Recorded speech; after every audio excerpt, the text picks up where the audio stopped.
When the call comes in, leadership is everything. We analyze the data in real time, making the tough decisions under pressure. Welcome to Stat Leadership. I'm on Mountain Time, so it automatically adjusts. So I knew it was 8 o'clock. I was ready. That's the perfect time zone for JR because he does what he wants. And Mountain Time is often, wait, what? Mountain Time? And yeah, I'm right here, man. All right, we'll bring it in. Hello, listeners. Welcome to another episode 5. You are your network. I'm Phil Moy from St. Louis. Hey, I'm Chetan Kharod from New Braunfels, Texas. Hey, I'm JR Pickett from Salt Lake City, Utah. All right, and why don't you bring us in on what this episode is about?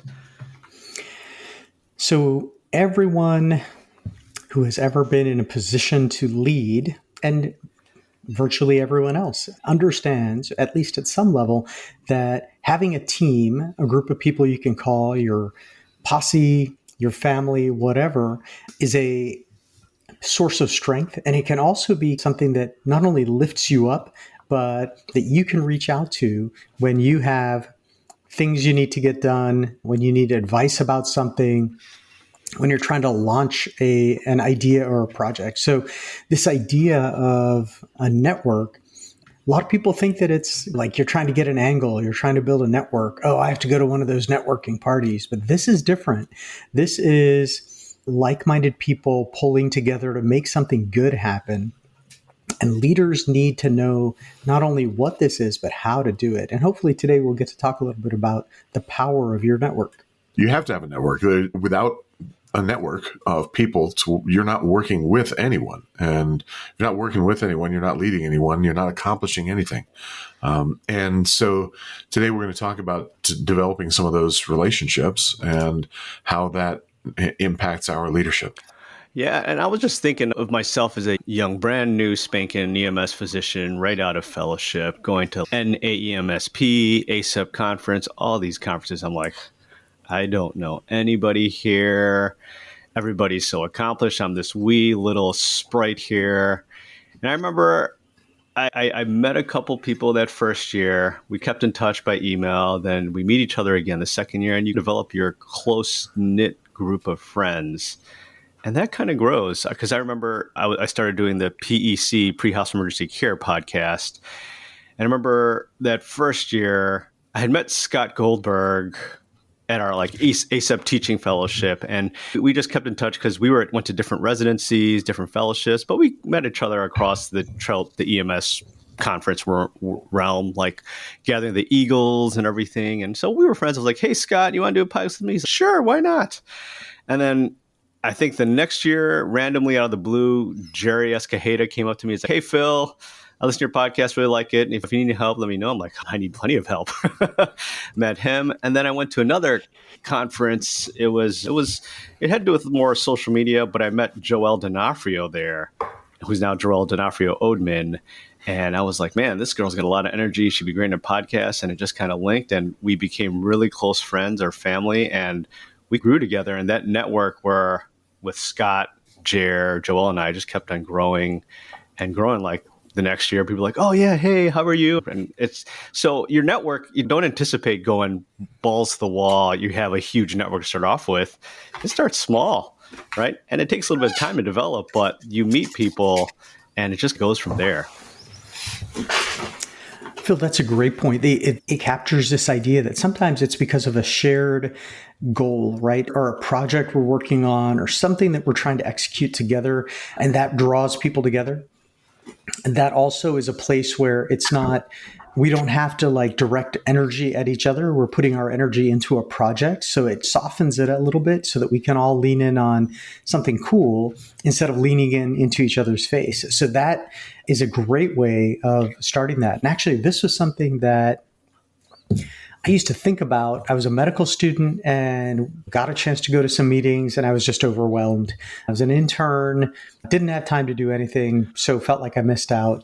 And then it wasn't until I was a flight surgeon and I was watching my commander work this room, right? We walk in, it's at some pilot's meeting, but he's like, Doc, come with me. So I was like, okay. So it's all these higher ranking people, but he walks in his uniform and he's all cool and easy. Hey, how's it going, Jim? Hey, What's up, hooker? They're all calling each other by the call signs, whatever. And it wasn't until later that I realized that he had come up with this crowd. So these were all his peeps. So it wasn't like he knew all these giants. These were all dudes he had worked with. And then I also realized that no matter where he was, he always had somebody he knew. And I started thinking this wasn't something that happens by chance. So when I had the chance, I started trying to develop this, but I didn't really nail it until I had to teach it to somebody else. When I was a fellowship program director, it was one of the requirements. Like one of the talks I used to give them was how to get the most out of a conference. And then they all had a requirement to present a poster at least one meeting. And we usually tried to do it at NAMSP. So then we played this game, how many, you have to meet at least 5 new people at this meeting. And the fellows routinely were like, I met 31 other fellows. I'm like, nice. Okay. Next time I want you to meet some big dogs. Also, go up and introduce yourself to somebody at the welcome reception or something. And then I flipped it. So now when I come, like you guys are on my list. In December, I start making my list of people I want to catch up with and specifically go out of my way to see at NAMSP in January. Over the last decade, that list has gone from a dozen people to this year it was 75 people. And I still leave 5 blanks for new people because 1, I love new ideas, but 2, there might be somebody just like I was. I don't know anybody here. What am I doing here? So I go out of my way to find the people who have that first time attendee or new member tag and go see what they're up to. So we at least have a chance to take that process and teach people that. Yeah, I think you've touched on it there. It has to be deliberate. And so the networks, they don't just happen. You have to make an effort to build those networks, to meet people. And it's not, you don't want it to be transactional. You don't want it to be this, so I'm going to get to know this person because of what they can do for me. That's really disingenuous, and people see through that. It taints the relationship. And I think that people react very negatively when they get that opinion of you that this person is just meeting me because they think I can do something for them. But it does have to be a deliberate effort to get into those circles. Like you say, going to the conferences and the social events and talking with folks. I think too, one of those pieces here as I'm mid-career is being a mentor. The fellows and the folks who are newer at whatever field it is that you're in, that you're working in, is introducing them to those big dogs, those people that you know, and helping them to start to build out that network so they become a familiar face.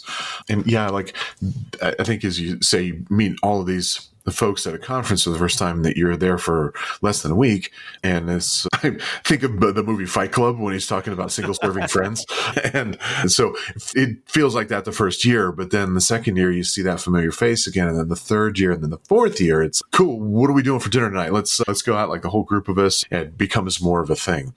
There's certainly people who are fantastic at maintaining the relationships in between those in-person meetings. I will freely admit that I'm not one of those guys. I don't, and I probably should be, like the follow-up email, the follow-up check-in, the ping on Facebook, but these making that, okay, I'm checking off this list and making sure I'm maintaining this relationship, et cetera. Some people that are really like deliberate about that. I'm not, but I think that there is certainly that will help to accelerate that comfort and, that collaboration that can then subsequently occur. Yeah, no, I agree. And Chet and JR, I love the deliberate networking. I unfortunately was less deliberate and was all like, I got to make some friends. I'm like this little shrimp in front of these huge giants. And it didn't help that one of my mentors in fellowship was Brent Myers, who, when you follow him around at a conference, everybody knows who he is. And I'm just like standing there in the shadow being like, who the heck how does he know everybody? And during the conference, he would meet people, talk academia, all this smart stuff. And then after the fact, he'd be social. And I was like, this guy doesn't sleep. I can't do this. And the important lesson from that is you don't have to be exactly the extrovert, everybody out there. I know the Myers-Briggs isn't the ideal personality test and everything, but I'm an introvert out there. So I'm more of like an introvert extrovert, but I'm not as extroverted as the Brent Myers or anybody like that. So it took me a while to find my own cadence, to find my own people. But as JR said, Jer, Joel, Scott, now that community has expanded for me, but it started with a couple of us and we said, hey, let's go out to dinner once during this conference. And it just developed into these long lasting, close friendships that we lean on each other now for other things. For example, Lakshmi Kumar, who's always been a very close friend and part of the podcast as well. I had no idea she's going for professor or she's going for promotions in academia. And hey, we have all these good friends in NAMSP. Joel D'Onofrio-Odman's an associate professor or something like that. Scott Goldberg needs promotions.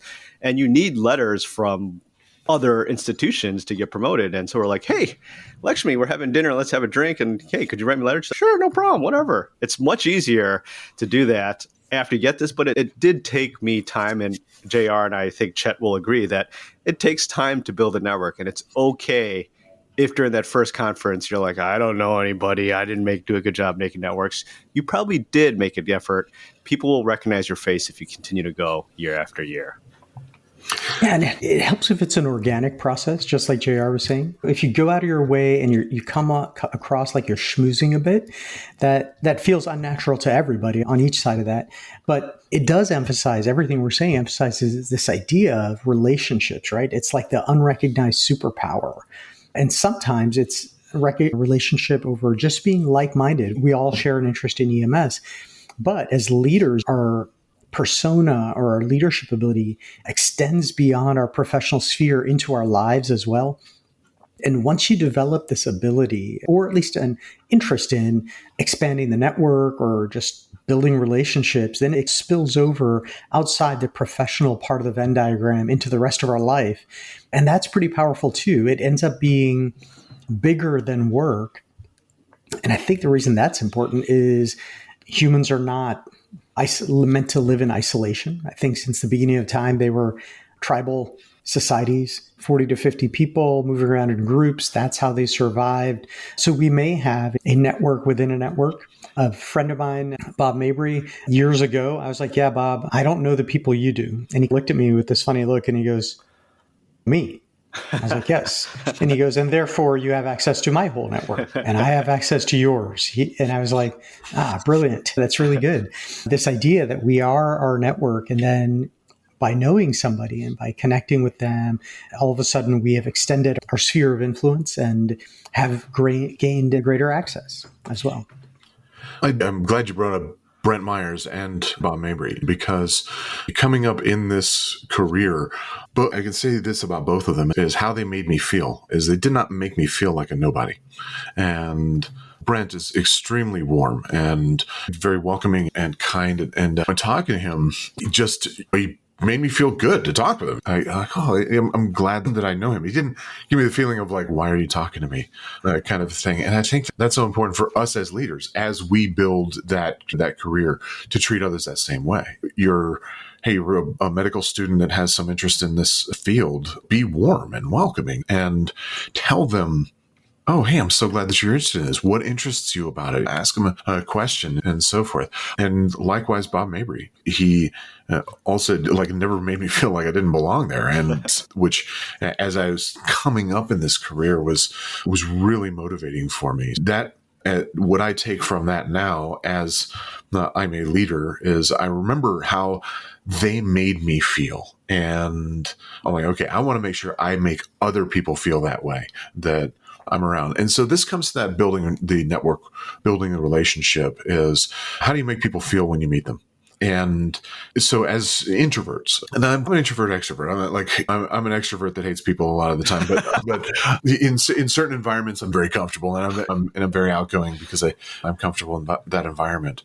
But I know when I'm walking into that new setting, what's that impression that I want to leave? Okay, I want to leave that impression of warmth. I want to have folks say, oh, you know what? I wouldn't mind talking to him again.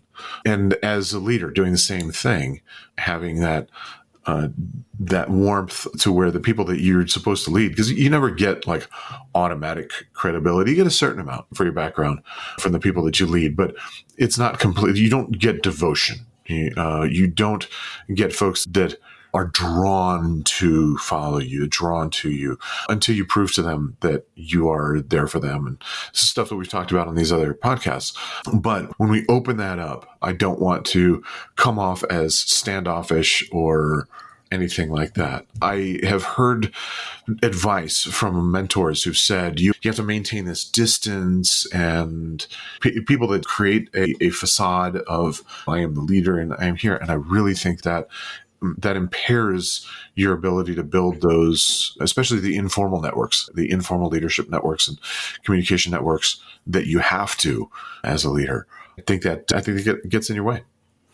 Yeah, and I want to put a plug out there for something you said, JR, about you're an introvert when an extrovert hates people. An introvert doesn't mean you like being around people. You do being around people. It just you don't get energized by the continuous stream of interactions with people. So sometimes you have to just be a little quiet by yourself and go to your room, which is what I do sometimes at a conference, which is why I make sure I have a hotel room at the conference. I'm like, all right, I need a little break. I'm just going to my room for 15 minutes, just sit by myself and quiet. Then I'm going back down and I'm fine. But there's a great book out there, listeners, called Quiet by Susan Cain. It's about the power of introverts, which is phenomenal. And basically, it's like in this world where we have social media and extroverts can take over a room, just because you're not loud or the center of attention does not mean you're not making an impact.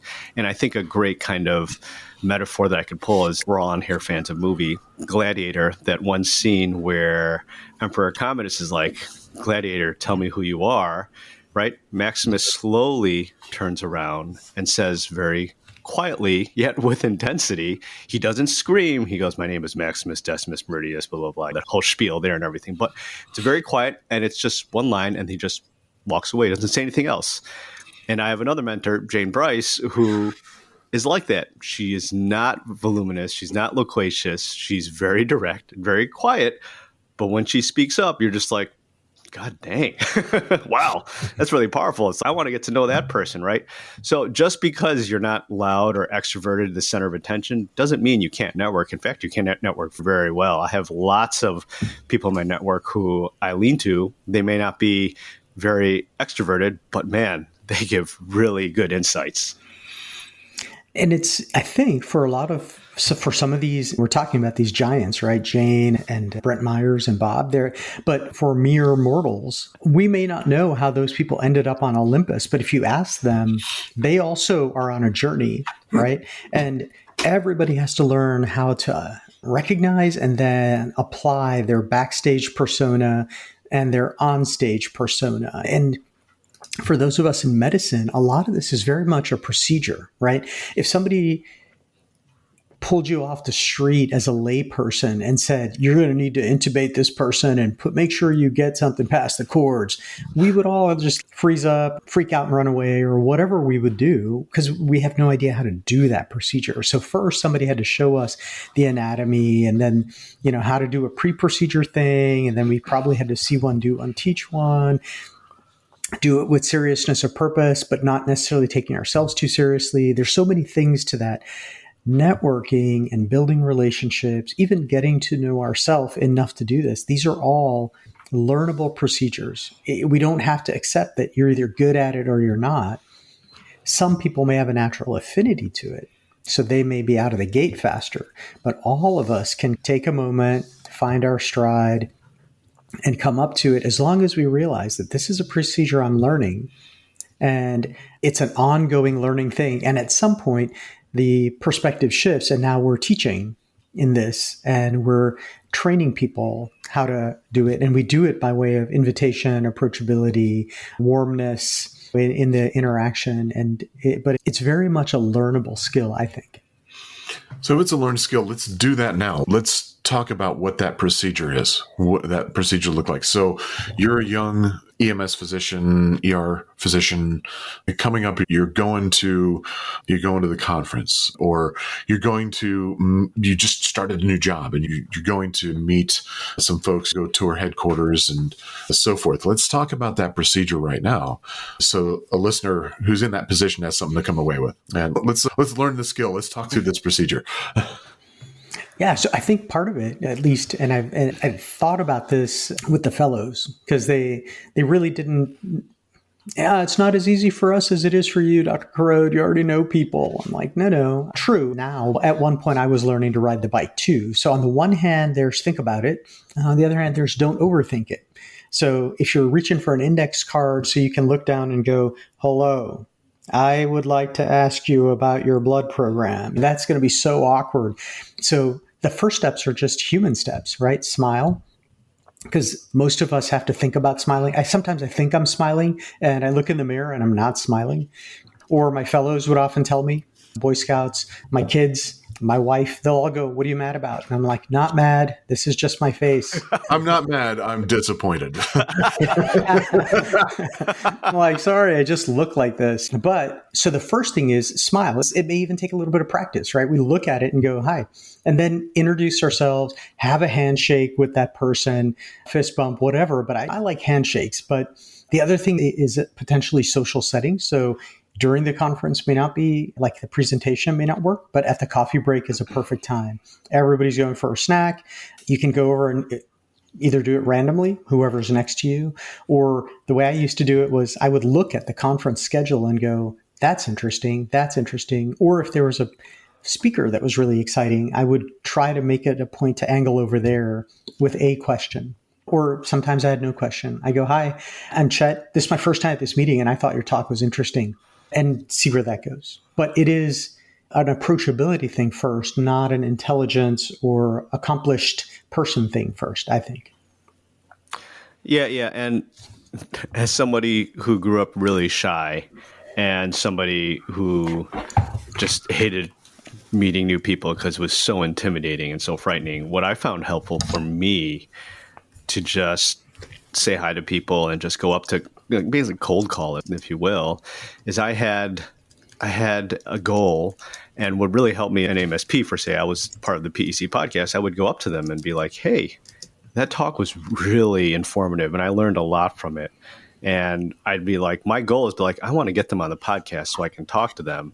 And so I found that if I could do something not for myself, but for other people to enjoy what I enjoyed, it made it easier on me to go up to random people and be like, hey, I'm Phil Moy.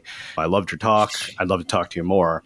So that's a mental trick that I've used to help me just walk up randomly to people. I agree. I shake hands.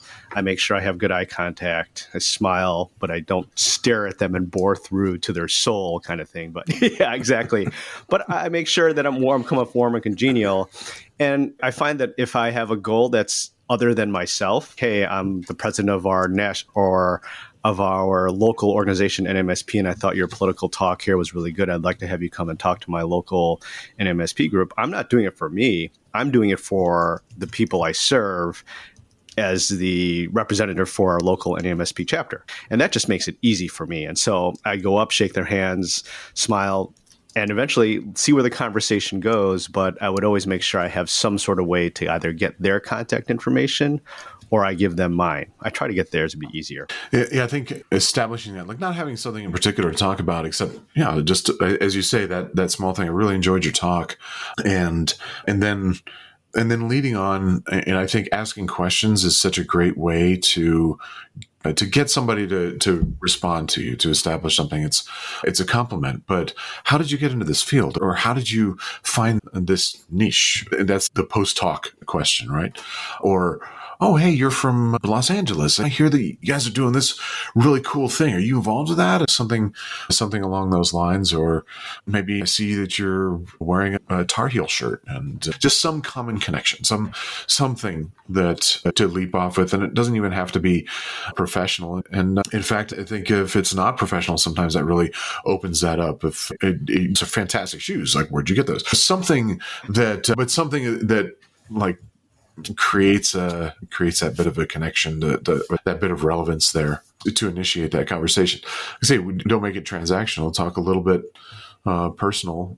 Chet, I agree. I think shaking hands is great. Fist bump is good. You got to read the room when it comes to that, and see what's appropriate. The funny thing was when the pandemic had really grown up, and we talked about, hey, let's shake hands less, and the bumping of elbows or whatever became the thing, which was funny. I think we were all kind of laughing about it a little bit, but that also got us to laugh about it together. Okay, is that what we're doing now? That's what we're doing now. All right, cool. Yeah. But it's a funny, little brief, funny moment, and then it gets that conversation rolling.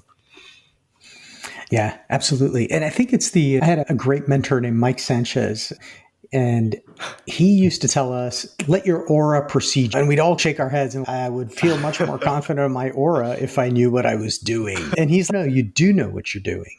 You're so fixated on what if this doesn't work or what if I mess up, that the energy you're sending off is not the energy that is normally you.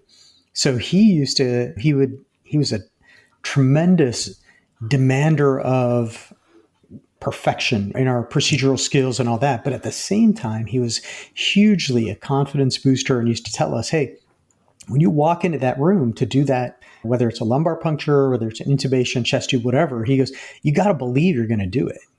So same thing here, our aura, this idea that we have to put aside I hope I don't mess this up. You have to go in there and go, I'm just going to say hi.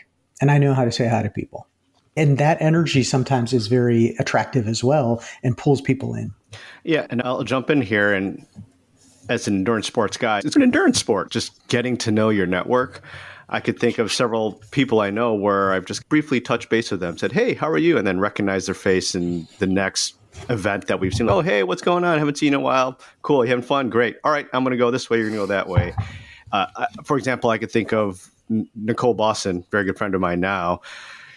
I was a mere EMS fellow. I interviewed her once for a podcast, published. She great paper on EKGs and pre-hospital STEMIs and whatnot. That was all the way back in 2014. I was like, oh my God, this person's like a guru, a god. I'm not going to know with her. Then, I see her at a conference. I'm like, hey, thank you for coming to the podcast. Great, cool, thanks. Boom, quick 30-second talk. And then throughout our careers, we just kept on bumping into each other. And we get talking more, and she's in more of an educational realm than I am. At every conference, any time we touch base, we try to get a run in before our conference starts, because she's an avid runner and I'm an avid runner, and be it hopefully 5 miles or less or anything like that. But she's a much better marathon runner than I am.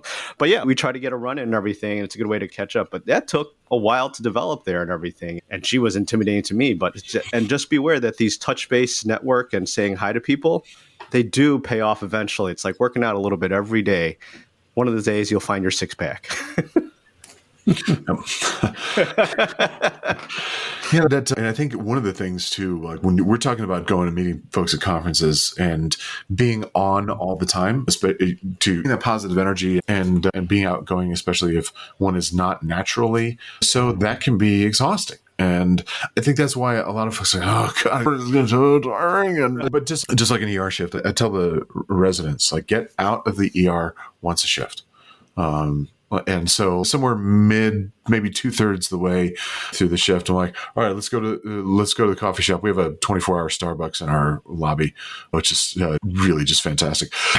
And like, all right, let's go get some coffee. No, I'm not hungry. I don't need coffee. I'm like, that's not the point. The point is, get out for a minute. When you are on, I used to attend bar, and when I get there at 5 and then on till 1, this long shift, just 8-hour shift of being outgoing and friendly and welcoming and so forth was exhausting. And what I found was that really helped with that. I didn't realize how much I loved it, but when one of the kegs would run dry, our kegs were in the fridge downstairs. So I'd have to go downstairs into the basement and change out the keg. And it was silent there. And that couple of minutes just helped me get that reset and refill the tank and energize me. So Phil, what you were talking about, hey, I'm going to go to my room for 15 minutes and just chill out. I think that is important to sustaining that outgoingness and so forth. Like, you never want somebody to walk up to you and you subconsciously give the impression of, oh God, I got to talk to somebody else. And they will pick up on that. So give yourself the break and do that in chunks. The challenge then is like, after years go by, you've built this big network. It's all these people that I know that are friendly and wonderful to be around. And I could spend a whole day, evening, week with just them talking and hanging out and stuff. And they're that cool. What do I do when there's 30 of those people and I have 5 days in San Diego or Tampa or wherever to reconnect with them? And how can I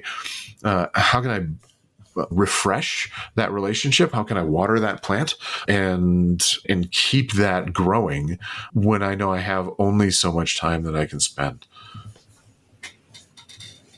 Yeah, and I think that honestly, thinking about it, being aware that this is something that's going to happen or that you have to do is really the most important step.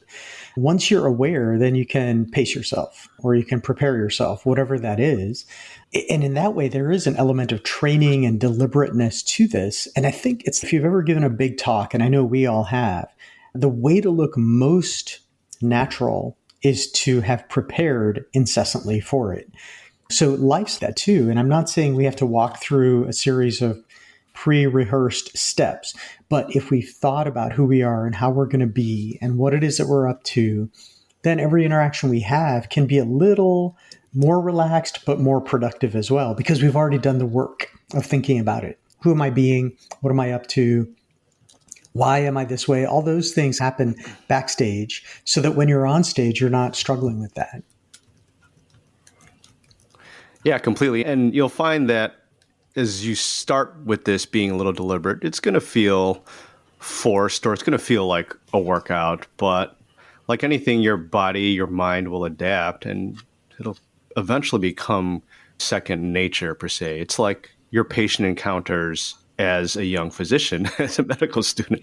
That was freaking terrible. I remember on my first peds rotation, I walk in, I was like, I have no idea how to talk to a kid. How do I talk to a kid? And now I'm fine talking with my pediatric patients that come through the ER. But man, I remember that feeling of awkwardness and just be like, oh man, this is something I got to work at. It just pointed out something I needed to work on to make me more of a complete physician.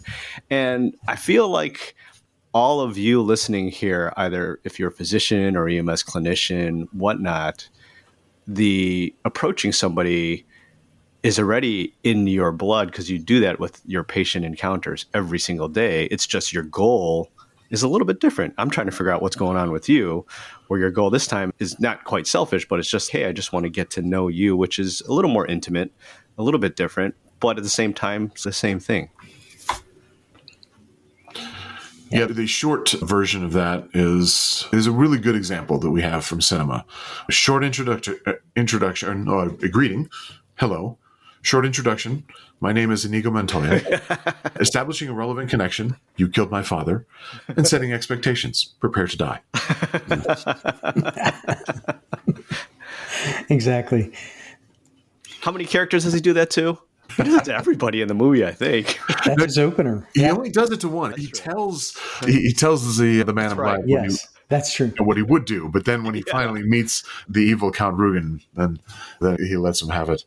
It's a very cathartic moment. Pays off. Got it. What do you do after that introduction? Now, there's a ream of books on networking, particularly for sales. And that's one, again, it feels transactional. Like when I get the email from whatever Industries LLC that I stopped by their booth at the conference. Okay, I know why you're emailing me, and now, God damn it, I'm on your email list, and I have to unsubscribe. But when it's real, it's genuine, it's personal. How do we follow that up? How do we water that plant?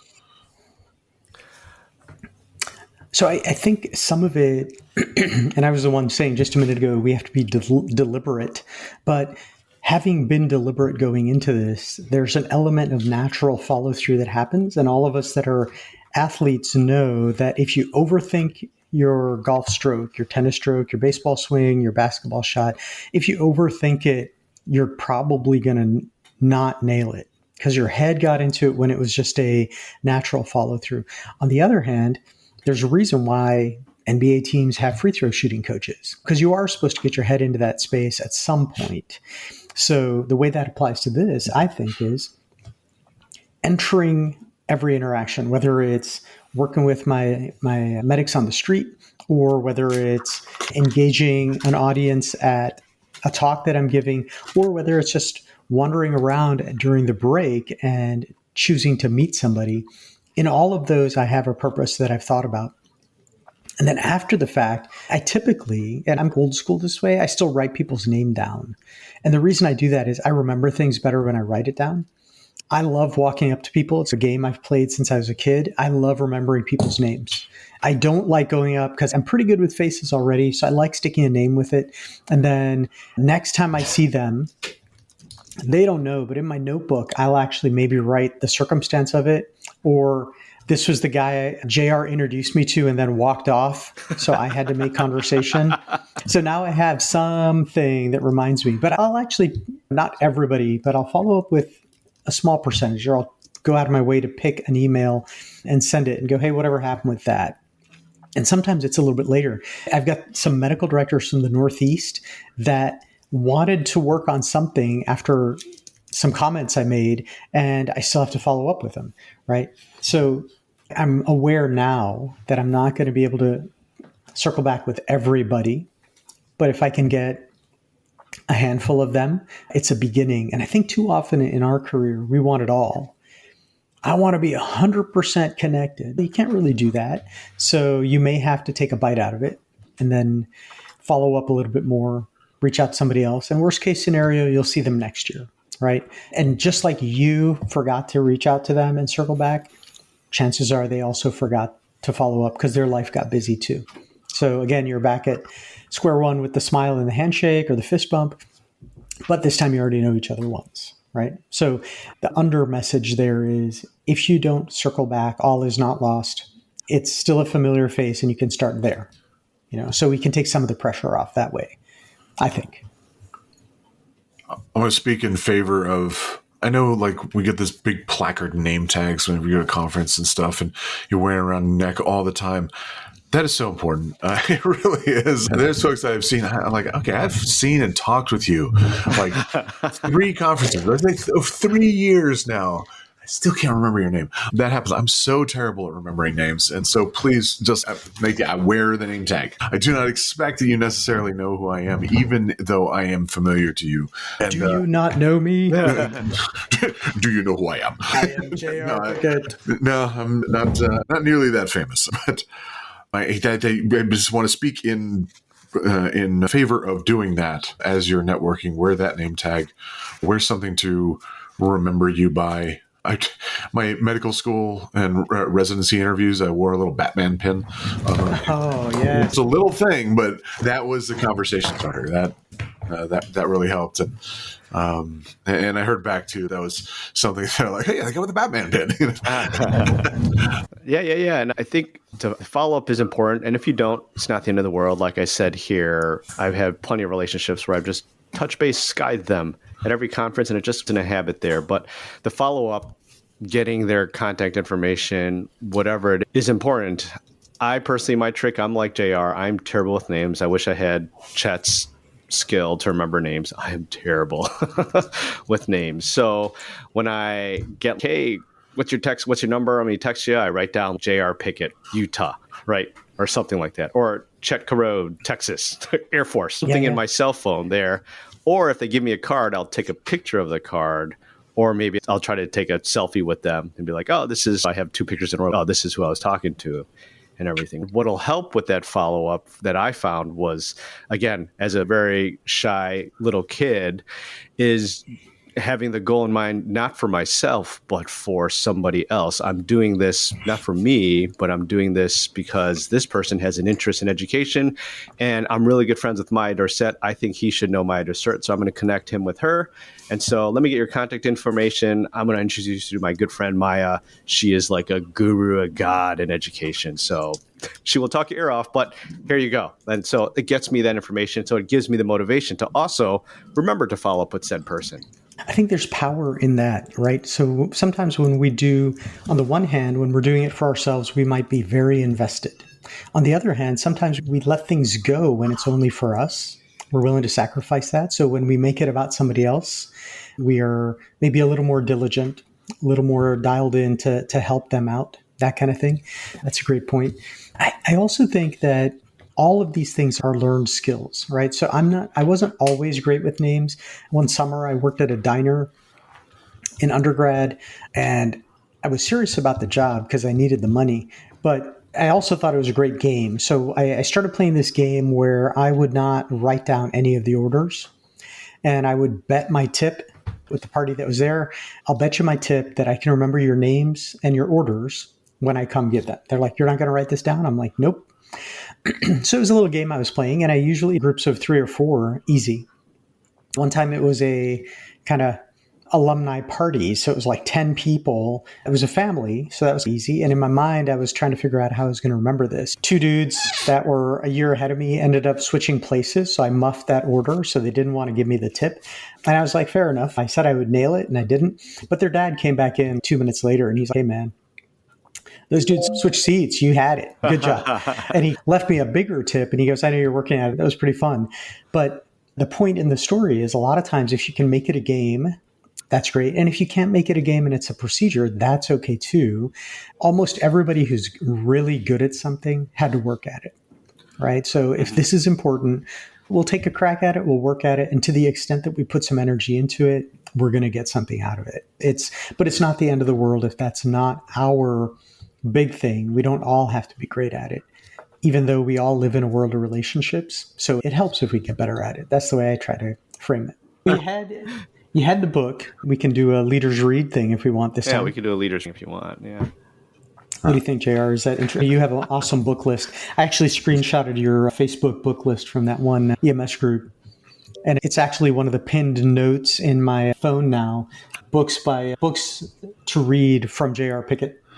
That's quite a compliment that you saved that. That's very cool. Listeners, one of the things that we have found is that successful leaders, and if nothing else, just interesting people, tend to read different things. So if you're not necessarily a page turner, but you like to swipe, that's fine too. But what we found is life is not long enough for each of us to have all the experiences we need to succeed one at a time. So a lot of times hearing about, reading about, finding out about somebody else's experiences are better. So this segment of our podcast is called Leaders Read. And this is where we're going to talk about something that somebody else has written that was very beneficial to us and added to our leadership game without us having to go through the experience firsthand. So we're going to talk to you about some books that we like. Well, I'll let JR go first because he has his whole list apparently on social media. I do have a whole list, but I'm going to start with an essay. And the essay is a message to Garcia. And this is a story. Fuck, edit this. Come back to it. I got to bring it up so I can talk. Hold on, damn it. Because I have it picked out. Message to Garcia is awesome. That's a great pick.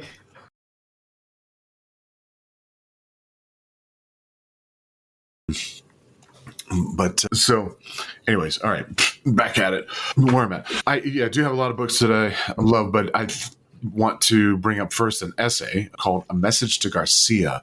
And this was written in 1899 by Albert Hubbard.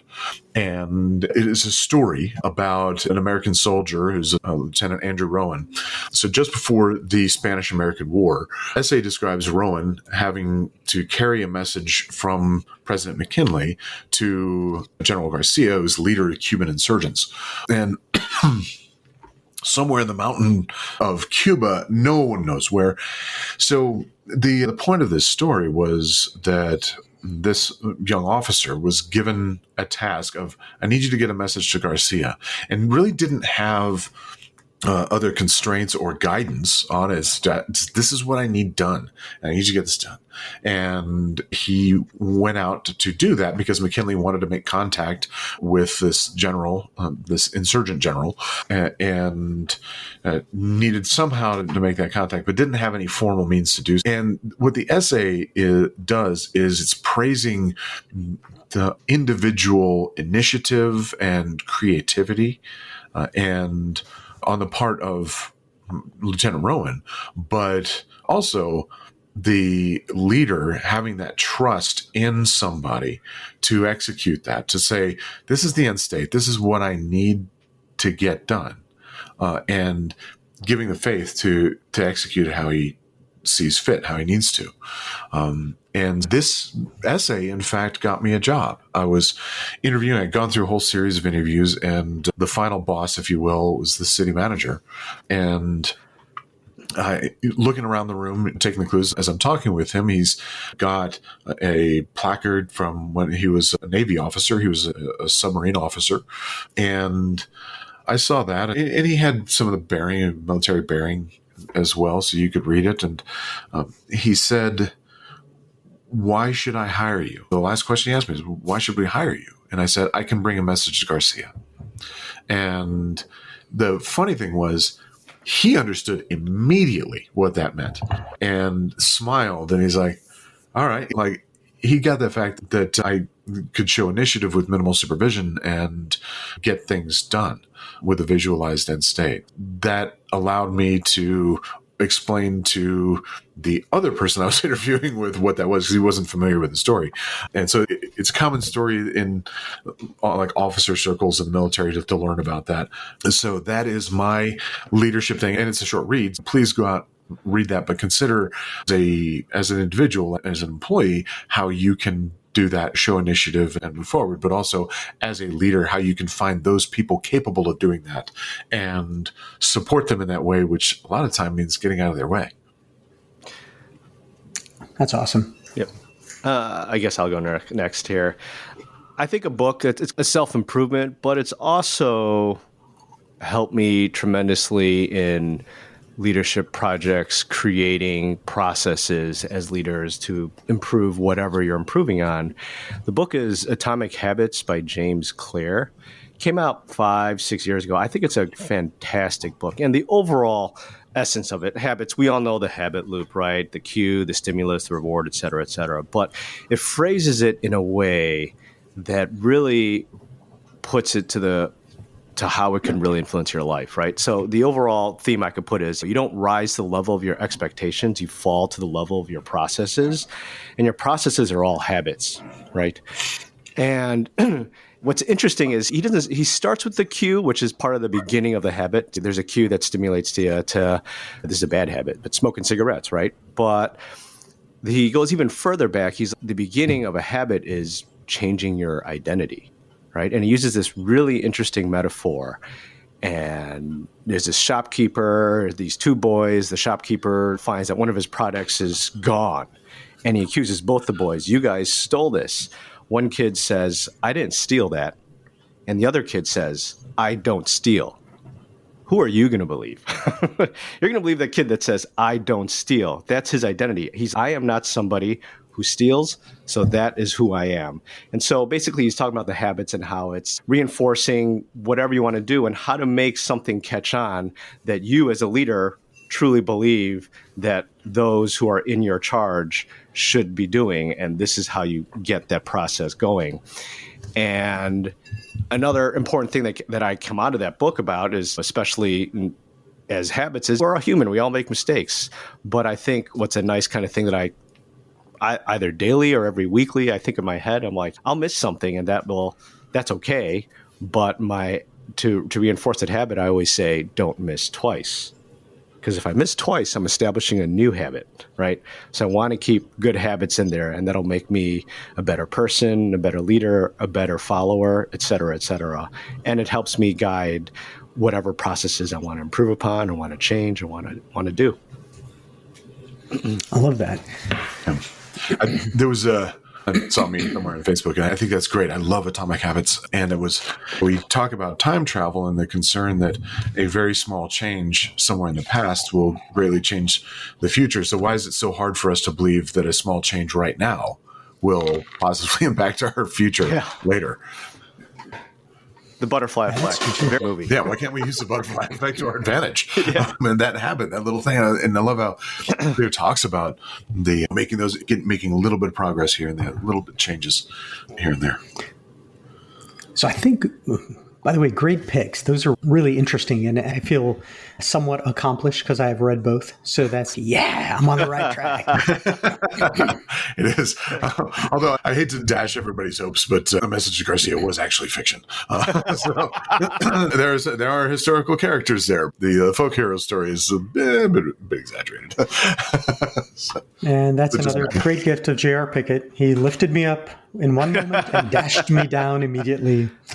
Oh, there are a lot of women that are out there from my prior single life that said the same.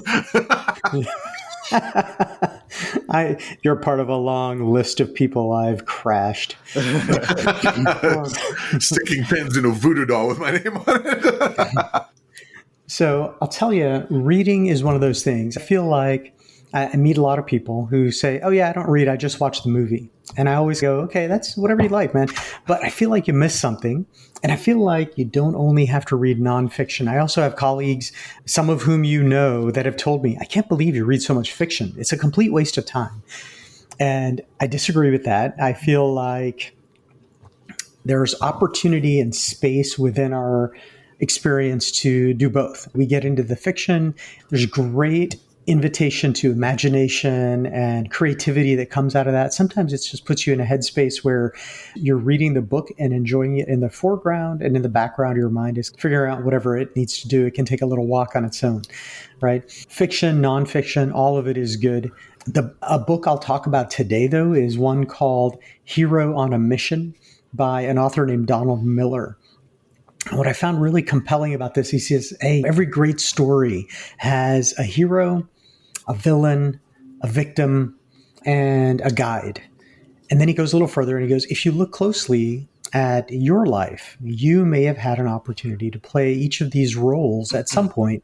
You've been a victim, probably. You may have been a villain inadvertently. You might have been the hero. You might have been a guide.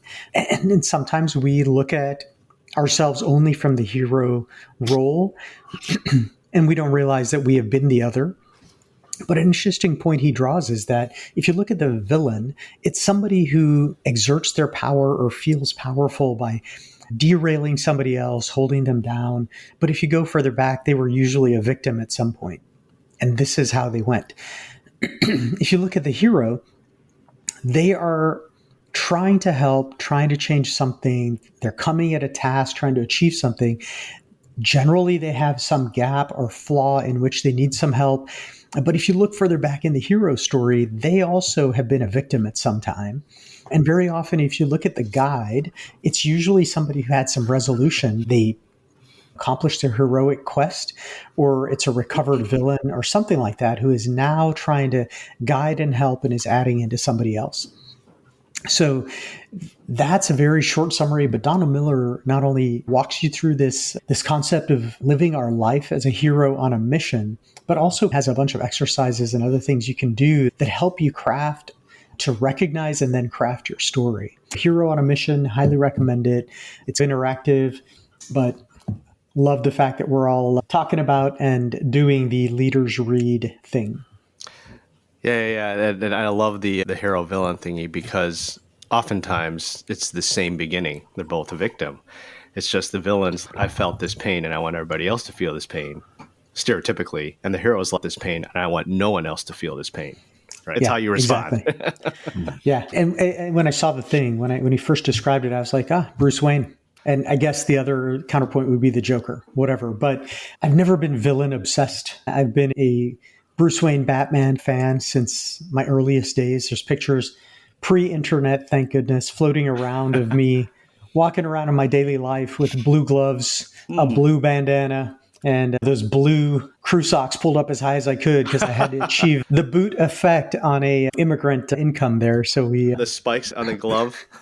I couldn't figure out how I was going to do that. And my mom was hilarious. She would crochet these blue things for me to wear. And then finally, my parents got sick of the costume everywhere we went.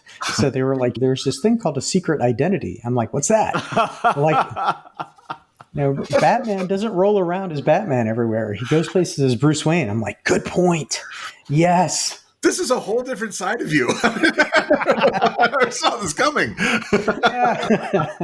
Oh, man. Chet, there's this wonderful comic book panel where it's like Superman, Wonder Woman, and Batman meet each other for the first time, and they agree to tell each other who they really are. And so they're all holding the lasso of truth, Wonder Woman's lasso of truth. And Wonder Woman goes, Diana.